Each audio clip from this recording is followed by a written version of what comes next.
彼がアウェーでゲームをするたびに、大谷選手がシカゴに乗り込むたびに、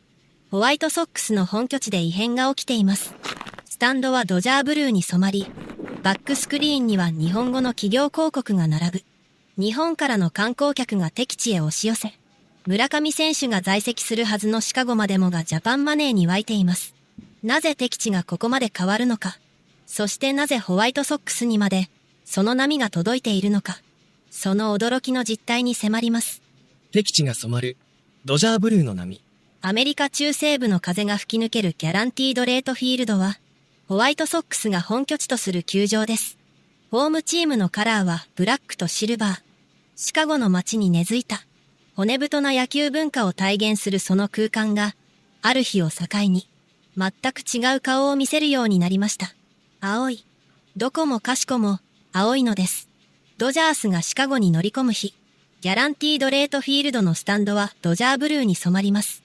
ホームチームのユニフォームを身にまとったファンよりも、ロサンゼルスのユニフォームを着た観客の方が目立つほどです。日本から長時間のフライトを厭わず訪れたファン。全米各地から大谷選手を一目見ようと集まった観客が、敵地の空気を丸ごと塗り替えてしまうのです。これはホワイトソックスのファンにとって、決して心地よい光景ではないはずです。自分たちの本拠地で、なぜよその球団のカラーがこれほど幅を利かせているのか。しかしそれが、今の MLB における大谷翔平という存在の重さを正直に映し出しています。そしてスタンドの色だけではありません。球場内の広告にも目を疑うような変化が起きています。ギャランティードレートフィールドのバックスクリーン周辺、フィールドに面したフェンス。そこに並ぶのは、見慣れた英語の企業名ではなく、日本語のロゴです。日本を代表する企業の広告が、シカゴの球場を埋め尽くしています。スタンドを見れば青、広告を見れば日本語。ホームチームのホワイトソックス側からすれば、まるで自分たちが間借りしているかのような、不思議な感覚さえ覚えるのではないでしょうか。この現象をいち早く言語化したのが、調査会社、スポンサーユナイテッドの CEO、ボブ・ディンチ氏です。彼がアウェーでゲームをするたびに、バックネットの広告を見ると、オリオールズやヤンキースなど、彼が対戦するどのチームにも、日本のブランドを目にすることができます。オリオールズの本拠地でも、ヤンキースの本拠地でも、同じことが起きています。そしてもちろん、ギャランティードレートフィールドでも、どこを見ても日本語だという言葉が自然と口から出てくるほどの光景が、大谷選手が訪れるたびに繰り返されているのです。なぜそうなるのか。その背景には、日本企業によるスポンサー戦略の大転換があります。米経済誌、フォーブスの報道によると、ドジャースは2024年、大谷選手の加入によって日本を拠点とする12社のスポンサーパートナーを新たに獲得し、スポンサー収入が7000万ドル、日本円にして約110億円も増加しました。全日本空輸、ヤクルト、厚生コーポレーション、東洋タイヤなど、業種を問わず12社の日本を代表する企業が次々とドジャースのパートナーとなっています。しかし注目すべきは、こうしたスポンサー効果がドジャースの本拠地だけにとどまらないという点です。日本企業は大谷選手が出場する試合であれば、ホームかアウェーかを問わず広告を出稿します。なぜなら、その試合は日本国内でも放映され、膨大な視聴者を集めるからです。ギャランティードレートフィールドで行われるドジャース対ホワイトソックス戦も、日本では多くのファンがテレビやネット配信で観戦します。その画面に映るバックスクリーンの日本語広告は、シカゴの球場にいながら、日本全国の家庭に届いているのです。元ホワイトソックスの AJ ティアジンスキー氏も、米ポッドキャスト番組、ファウルテリトリーでこう語っています。ドジャースがビジターの時に、日本の企業はビジターチームのためにマーケティングのスペースを買っているんだ。みんな翔平の試合を視聴することは分かっているからね。そのコメントが、かつて自身が所属したホワイトソックスの本拠地でも現実のものになっているとは、皮肉な話でもあります。観客動員の変化も、それを裏付けています。観客動員ランキングで MLB30 球団中29位だったマーリンズの本拠地でも、大谷選手が出場した初戦の観客動員数が通常比 37% 増の 17,902 人を記録しました。地元メディアは、これはチームの人気ではなく、紛れもなく翔平を見たいファンが集まった結果だと報じています。かつて大谷選手が在籍したエンゼルスとは同地区で戦っていたアスレチックスの本拠地では、ドジャースとの3連戦に合計8万人以上が来場。初戦、第2戦、第3戦。いずれも球場の年間最多クラスの数字を記録しました。ギャランティードレートフィールドでも同じ力学が働いています。大谷選手がシカゴに現れる日、普段はホワイトソックスのファンで埋まるはずの座席が別の色に染まります。チケットを手にしているのは地元のファンだけではありません。日本から長時間のフライトを厭わずに訪れたファン。大谷選手を目当てにシカゴへ駆けつけた野球ファンが、スタンドの一角を、そして球場全体の空気を変えていくのです。球場によっては、翔平大谷が打席に立つと人々が立ち止まり、売り子も立ち止まって振り返るのを見たという証言もあります。売り子さえ手を止める。それほどの引力が、敵地の空間を支配しているのです。こうした現象が積み重なった結果として、フォーブスは大谷選手の存在は敵地にも累計1500万ドル、約23億6500万円の収益をもたらしたと伝えています。大谷選手はドジャースの選手です。アウェーの試合でチケット収入を得るのはホームチームです。にもかかわらず、大谷選手がその球場に来るだけで、相手球団の収益が動く。これは通常の野球の論理では説明できない現象です。そして、この現象は MLB 全体の構造にも変化をもたらしています。MLB リーグ全体のスポンサー収益は2023年比で 16% 増。過去3年間では 36% 増という驚異的な成長を記録しており、北米5大プロスポーツリーグの中でも際立った伸び率となっています。大谷選手の試合がアジア市場での視聴者数を大きく押し上げ、それが新たなスポンサー企業を呼び込み、リーグ全体の収益拡大につながっているのです。ドジャーブルーに染まるスタンド、日本語が並ぶバックスクリーン、増え続ける観客、そして敵地の球団にまで流れ込む経済効果、ギャランティードレートフィールドで起きているこれらの現象は、いずれも一つの事実を指し示しています。大谷翔平という選手の引力は、ホームとアウェーの境界線を軽々と越えていく、ということです。では、こうした大谷効果の波を受けながら、ホワイトソックス自身は今、どんな変化を起こしているのでしょうか。ホワイトソックスに降り注ぐジャパンマネー。大谷選手がシカゴに来るたびに球場が変わる。その現象を目の当たりにしながら、ホワイトソックスは一つの問いと向き合っていました。自分たちも、あの熱狂を手にできるのではないか。その答えとなる存在が、2026年シーズンから加入した村上宗隆選手です。東京ヤクルトスワローズで3度の MVP を獲得し、日本プロ野球のシーズン最多本塁打記録を塗り替えた右打者。ポスティングシステムを経てメジャーの舞台へ踏み出した村上選手を、ホワイトソックスは2年総額3400万ドル、約54億円で獲得しました。意外にもドジャースのような資金力のある球団が争奪戦に加わらなかったこともあり、想定を下回る契約金での交渉成立となりました。しかし村上選手は、グラウンドの上でその評価を一変させます。開幕戦から3試合連続本塁打を放ち、間を置いて5試合連続本塁打も記録。怒涛の勢いで本塁打数を積み上げ、現時点でアリーグの本塁打ランキングトップを走っています。そしてグラウンドの外でも、想定をはるかに超える変化が起き始めていました。ホワイトソックスの最高収益責任者兼最高マーケティング責任者であるブルックス・ボイヤー氏は、村上選手のユニフォーム売上についてこう明かしています。村上選手のユニフォームを購入するファンのうち、英語表記が6割、日本語表記が4割を占めているというのです。この数字が何を意味するか。英語表記が6割、日本語表記が4割。つまり村上選手のユニフォームは、地元シカゴのファンだけでなく、日本のマーケットにも確実に届いているのです。さらに驚くべき事実があります。村上選手一人のユニフォーム売上が、チームの他の選手全員の合計を上回っているというのです。これは単なる人気の話ではありません。一人の日本人選手の存在が、球団のグッズビジネスの構造そのものを塗り替えてしまったということです。ホワイトソックスは、この状況を未知の領域と表現しました。長年 MLB のマーケティングに携わってきたプロでさえ、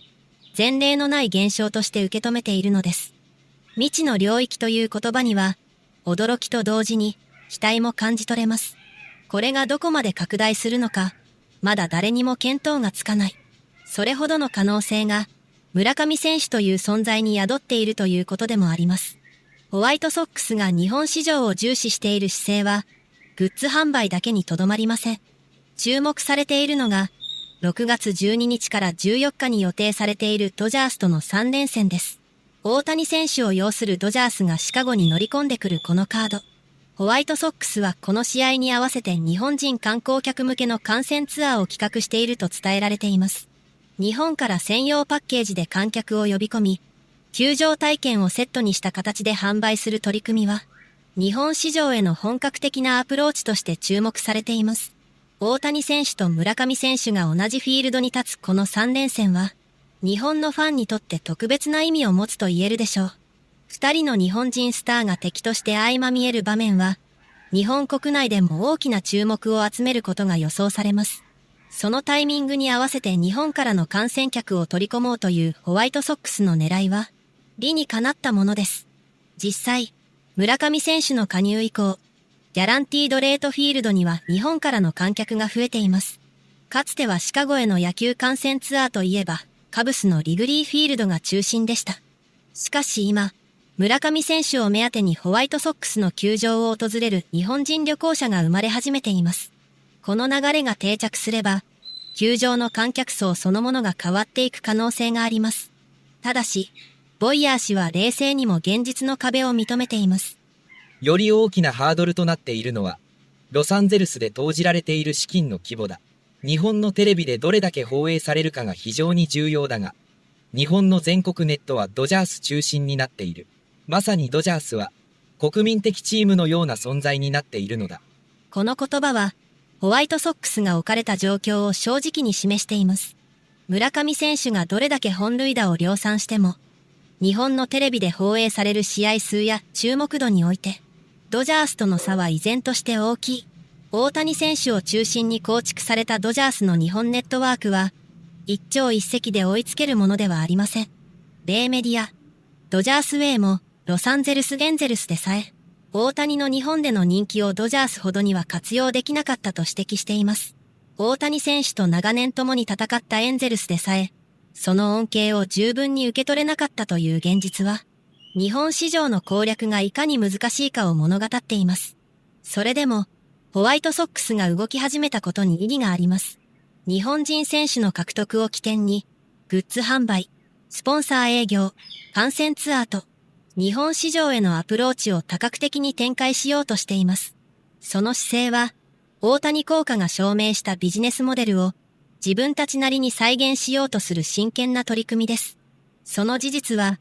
MLB の他の球団にとって一つの答え合わせになっています。日本人スター選手を獲得すれば、日本市場が動く。ホワイトソックスはその方程式を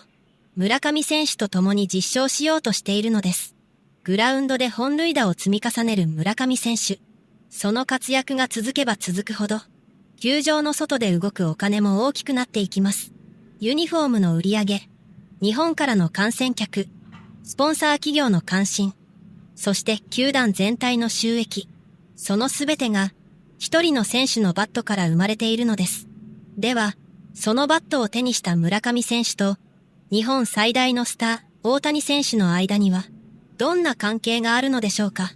二人の日本人スターが切り開く新時代。グラウンドの外で経済を動かし、球場の空気を変える。ここまで見てきた現象の根っこには、選手同士の人間的なつながりも存在しています。2026年3月26日、ミルウォーキー。村上選手はメジャーデビュー戦となったブルワーズとの開幕戦に6番一塁で先発出場しました。チームは2対14の大敗を喫しましたが、村上選手は9回の第4打席で、ブルワーズ5番手右腕のカットボールを完璧に捉えます。打球は右翼の2階席看板に直撃し、確信のメジャー1号となりました。角度も良かった。ちょっと先っぽでしたけど、しっかりいい角度で捉えられた。村上選手はそう振り返りましたが、試合後の取材でもう一つの話題が飛び出します。ドジャースの大谷選手が報道陣に、胸、打ちました。